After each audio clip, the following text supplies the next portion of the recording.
Assalamualaikum, nama saya Muhammad Amirul Amin bin Muhammad Razali daripada ED2462A.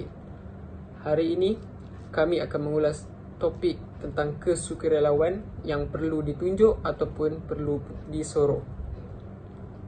Okey, jadi perkara ini sering kita dengar di media sosial, laman sesawang dan juga artikel-artikel mengenai hal-hal ini.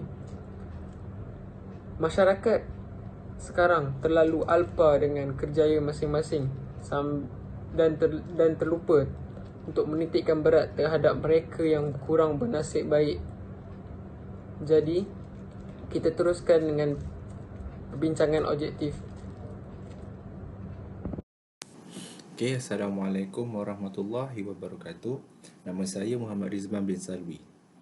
Baiklah, untuk perbincangan objektif dalam kajian yang telah kami pilih, saya dapat mengupas ada beberapa objektif, iaitu dalam kajian yang telah kami pilih, objektif yang dapat saya keluarkan ialah kita, masyarakat, dapat melahirkan sifat kemanusiaan di dalam diri supaya dalam diri kita, kita boleh memupuk nilai-nilai murni untuk kita mengaplikasikan dalam kehidupan supaya dalam kelompok organisasi atau berkomunikasi kita dapat menonjolkan satu kepribadian diri yang baik supaya dapat menjadi tauladan, contoh tauladan kepada semua orang. Antara cara-cara macam mana kita nak menonjolkan kepribadian diri kita, mestilah kita melibatkan diri dalam aktiviti kemasyarakatan. Kerana aktiviti kemasyarakatan ini adalah salah satu cara bagaimana kita merapatkan diri untuk berhubung dengan masyarakat sekeliling. Dalam aktiviti ini juga kita boleh memberi input ataupun pengajaran kepada semua orang. Kita boleh berkongsi pengalaman, kita boleh berkongsi apa yang kita tahu kepada semua orang. Sebab benda yang baik elok kita berkongsi bersama. Dan akhir sekali ialah kita dapat meningkatkan tahap keprihatinan kita kepada semua orang. Maksudnya kita boleh menunjukkan yang kita bukannya pilih kasih, kita prihatin kepada orang tu, kita perhatian kepada orang ini. Maksud kita bergaul kepada semua orang. Itu adalah objektif yang dapat saya keluarkan daripada kajian yang telah kami pilih. Alright, terima kasih. Okey, seterusnya kita bergerak kepada perbincangan 2. Okey, BKR iaitu Bakul Kasih Ramadan. Mereka melakukan kesukarelawan secara menunjuk kerana poin pertama adalah bukti. Bukti adalah untuk mereka meyakinkan penyumbang yang memberi dana dan tajaan supaya disalurkan kepada mereka-mereka yang berhak menerima sumbangan itu. Jadi dengan adanya bukti seperti gambar, mereka iaitu para penyumbang akan lebih yakin dengan sumber wang-wang yang diberikan dan dialurkan kepada mereka yang memerlukan. Poin kedua adalah secara tidak langsung dia akan meyakinkan para penyumbang untuk menyumbang lagi di masa akan datang. Jadi mereka akan lebih yakin untuk menyumbang dan membantu mereka yang memerlukan. Poin nombor 3 iaitu memberi impak positif kepada mereka-mereka yang tidak menyumbang supaya menyumbang. Jadi, jika mereka yang tidak menyumbang melihat perkara menyumbang kesukarelawan ini mempunyai positif impak kepada mereka, jadi mereka akan ikut sama menyumbang dan menolong mereka yang dalam kesusahan. Assalamualaikum warahmatullahi wabarakatuh. Nama saya Muhammad Syah Ikmal bin Muhammad Syahbuddin. So pada hari ini saya akan membincangkan sedikit tentang objektif yang ketiga, iaitu untuk melihat sejauh mana peranan masyarakat di negara kita dalam menjaga kebajikan sosial dan masyarakat terutama sekali terhadap golongan gelandangan. So apa yang kita akan dapat daripada objektif ni ialah kita akan dapat melahirkan ataupun memupuk sifat kemasyarakatan dalam diri seseorang rakyat Malaysia. Dan sekarang ni kita lihat terdapat banyak individu ataupun badan-badan NGO yang giat melakukan aktiviti kesukarelawan terhadap golongan gelandangan. Antara bantuan yang diberi ialah memberi makanan, memberi tempat tinggal dan juga memberi bantuan dari segi moral.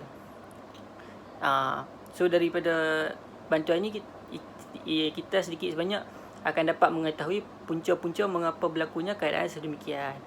Dan kita juga akan dapat mengelakkan persepsi negatif masyarakat luar terhadap golongan gelandangan. Dan daripada aktiviti ini kita juga dapat menyediakan pengalaman ini yang boleh guna pakai untuk sepanjang hidup dan juga menjadi langkah berjaga-jaga daripada menjadi sebahagian daripada gelandangan. So antaranya ialah kita mestilah ada wang simpanan untuk masa hadapan dan juga menjaga hubungan antara keluarga maupun adik-beradik. So bila kita mempunyai hubungan yang baik antara keluarga, mereka akan membantu kita jika kita berada dalam kesusahan.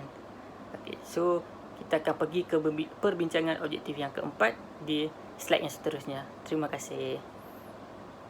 Okay, bismillahirrahmanirrahim. Assalamualaikum warahmatullahi wabarakatuh. Kita teruskan dengan perbincangan objektif yang keempat, iaitu kesukarelawanan dalam konteks anak yatim. Jadi yang pertama ialah kita dapat memberikan kesedaran kepada masyarakat tentang kehadiran anak yatim. Jadi tugas kesukarelawanan ini adalah untuk menyalurkan berita-berita tentang anak yatim tersebut, kehidupan mereka sehari-hari dan sebagainya. Jadi yang kedua, kita dapat mengambil tahu tentang kebajikan anak-anak yatim ini. Jadi kita bukan sahaja dapat membantu mereka dari segi bergotong royong sebagainya, tapi kita dapat menyelami hati mereka tentang apa yang mereka rasa dan apa yang mereka perlukan tentang dari segi pembelajaran, dari segi kehidupan sehari-hari dan sebagainya. Yang ketiga adalah membantu dari segi tenaga, wang ringgit, membeli makan dan minuman, pakaian dan sebagainya. Jadi dalam konteks ini kita dapat membantu dari segi wang ringgit, tetapi jika ada yang ingin membantu tapi tidak mempunyai wang ringgit, mereka hanya boleh pergi untuk menyalurkan tenaga sahaja, seperti bergotong royong dan membantu dari segi pendidikan dan sebagainya. Jadi yang keempat adalah membuat mereka rasa dihargai dan disayangi oleh masyarakat.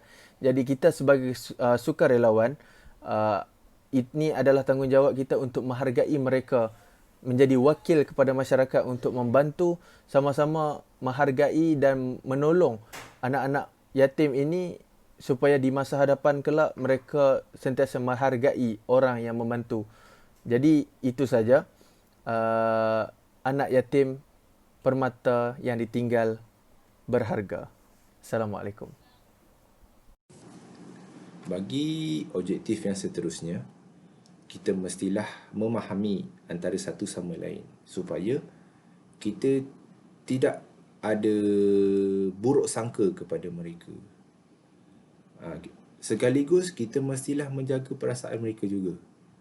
Apabila kita menjaga perasaan mereka daripada segi tutur kata kita, daripada segi kita berkomunikasi dengan mereka dalam kelompok masyarakat, macam mana kita berhubung dengan mereka. Tutur kata itu adalah sangat penting. Kerana supaya apabila kita mengeluarkan kata-kata yang kesat, mungkin sedikit sebanyak boleh menggurus hati mereka. Apabila kita menjaga benda tu, mungkin kita dapat mengelakkan daripada pergaduhan. Kepercayaan juga adalah amat penting untuk kita menjalankan sesuatu aktiviti. Dalam sebuah organisasi, kepercayaan itu amatlah penting untuk semua orang supaya dapat menjalankan aktiviti itu dengan sempurna dan lancar tanpa ada sebarang masalah. Dan seterusnya, amalan dan juga sikap. Kita mestilah menunjukkan amalan dan sikap yang positif supaya masyarakat yang lain dapat mencontohi kita punya kepribadian diri. Dan akhir sekali adalah motivasi. Apabila kita menunjukkan sikap dan amalan yang positif, sedikit sebanyak dapat meningkatkan kita punya motivasi, dan masyarakat di sekeliling juga dapat bermotivasi juga melihat kita punya kepribadian diri kita. Contohnya macam situasi ada orang nampak kita boleh buat kerja tapi dia tak boleh buat kerja, jadi dia motivasi diri dia, kalau dia boleh buat, kenapa aku tak boleh buat. Itu dia sedikit sebanyak boleh meningkatkan dia punya motivasi. Jadi itu adalah amat penting dalam sesebuah masyarakat. Sekian, terima kasih. Jadi kita teruskan kepada hal yang terakhir, iaitu kesimpulan melalui kajian yang dilakukan ini. Jadi kesukarelawanan bukan hanya untuk ditunjuk, tapi untuk diwar-warkan kepada semua masyarakat di atas apa yang mereka lakukan. Ini kerana ia menjadi contoh tauladan kepada semua masyarakat supaya mereka dapat berbuat sedemikian rupa. Jadi masyarakat perlu melihat kesukarelawanan ini adalah satu pekerjaan yang murni. Jadi ini kerana dalam surah Al-Maidah ayat yang kedua, firman-Nya menyebut, dan menolonglah kamu di dalam mengerjakan kebajikan dan takwa, dan jangan menolong dalam perbuatan dosa dan permusuhan. Bertakwalah kepada Allah, dan sesungguhnya Allah sangat berat siksaannya. Jadi itu menunjukkan bahawa kita haruslah tolong menolong. Jika tidak dapat menolong dari segi perkara fizikal, contohnya tenaga, kita dapat menyalurkan sumbangan wang ataupun makanan dan minuman kepada gelandangan-gelandangan ataupun insan yang memerlukan. Jadi itu saja daripada kami. Terima kasih dan Assalamualaikum.